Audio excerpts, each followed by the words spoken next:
খুব কষ্ট করে একদম পুলিশের ড্রেস লাগায় হুবাহু পুলিশ, বোঝার কোনো কায়দা নাই যে কে আসল পুলিশ কে নকল পুলিশ। এই যে আমাদের এ হলো আসল পুলিশ, এর নকল পুলিশ, কিন্তু কোনো দিক দিয়ে বোঝার কোনো কায়দা নাই।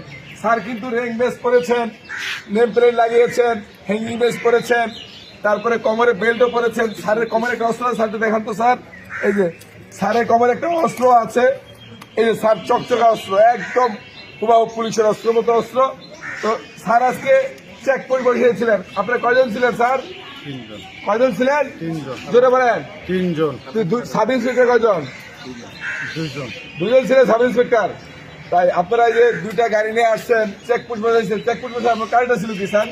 কারণটা যেই স্যারে বসাইছে সেই জানে। আপনিও তো র্যাঙ্ক পড়া, আমারে খালি বলছে যে আপনি ব্রেক করে থাকেন। আপনি ব্রেক করে থাকেন। আপনি এর আগে যে স্যার কয়েকটা মামলা ধরা গেছেন, আমি আপনার মামলা তদন্ত করেছিলাম, আপনি কয়েকটা মামলা